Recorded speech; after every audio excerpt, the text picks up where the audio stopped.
Welcome to day 25, where the topic is peace. One of my favorite phrases is peace in the world starts with peace in my heart. So let's use that as our affirmation to get us started. Peace in the world starts with peace in my heart. My name is Angela, and I am sending you love from Arkansas, where I attend the Unity of Little Rock. I was born and raised here in Arkansas in a traditional conservative Christian household, Baptist. And the teachings really leaned heavy on the fire and brimstone part of Christianity. So I always grew up with a lot of fear and apprehension around interacting with this God that I felt was angry and cruel, even. And so as I got older and left Arkansas to go to college and ended up in California for work, I started to realize that this faith of my childhood was bumping up against this expanded worldview I had as an adult. And so I went looking for something different.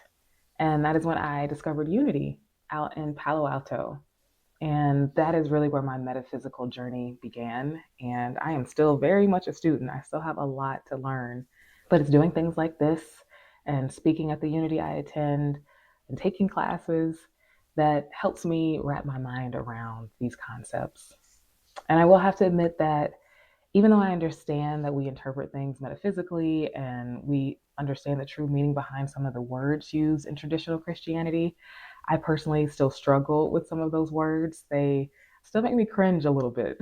So I will try my very best to always provide context if I ever use a word from the traditional Christian language, just in case you're like me and it feels a little prickly to hear some of these words.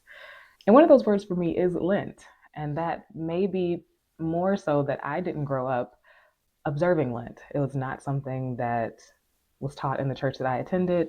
And so it wasn't really until I got involved in Unity that I started hearing this word more and observing it more. But the word Lent just doesn't really resonate with me. And so I tend to like to think of this time as what I'll call a spiritual maintenance window.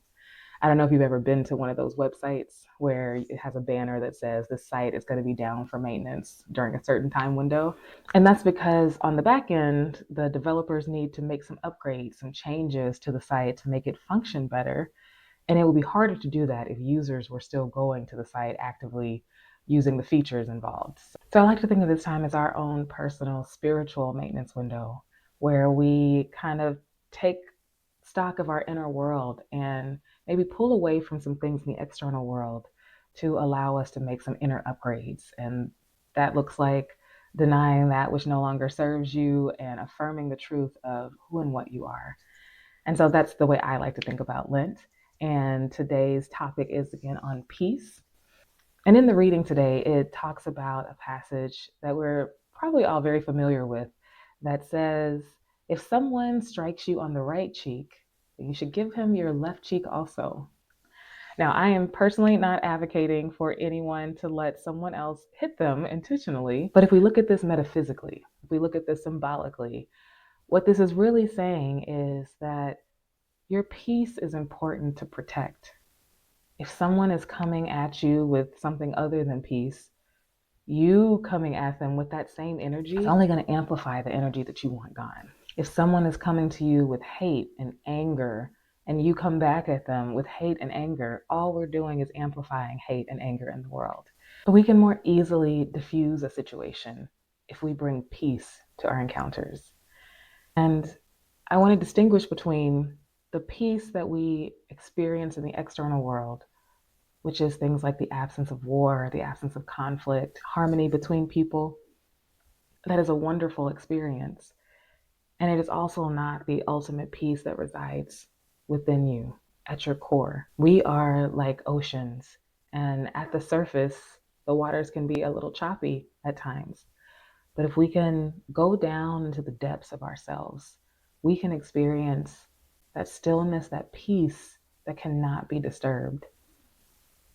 And it's easier to get to that peace that cannot be disturbed if the waters on top are a little calmer. And so if conflict and anger between you and another person is causing those waters up top to be choppy, then it might be a little more difficult for you to realize the true depth that you have within you, that peace that is at your center, the peace that you are. And so, what I believe this passage is saying is the importance of maintaining your peace. It is so important to not add to that choppiness of the water on the surface of your consciousness. It's so important to maintain that peace so that you can more easily access the peace within. That means that even if someone does something against you, you're not meant to use your mind to fight against them. It's important to maintain the peace up here so that we can more easily access the peace that is at our core, that cannot be disturbed. And so that is my metaphysical interpretation of the passage from today and the reading from the Keep a True Lent or Keep a True Spiritual Maintenance window. And so I'm going to leave you with a song.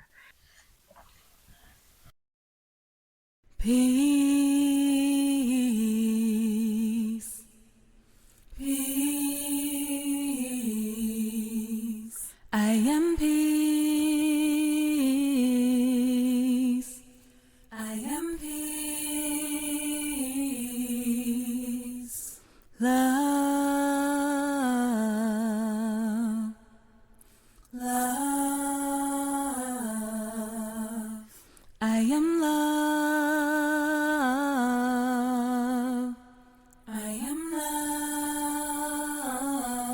love, joy, joy, I am joy, I am joy,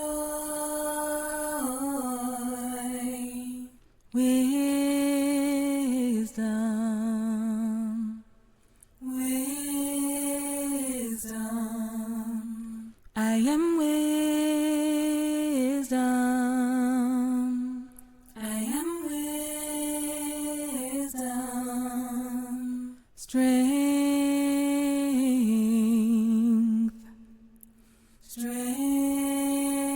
strength, I am strength, I am strength, power, power, I am power, I am power, beauty,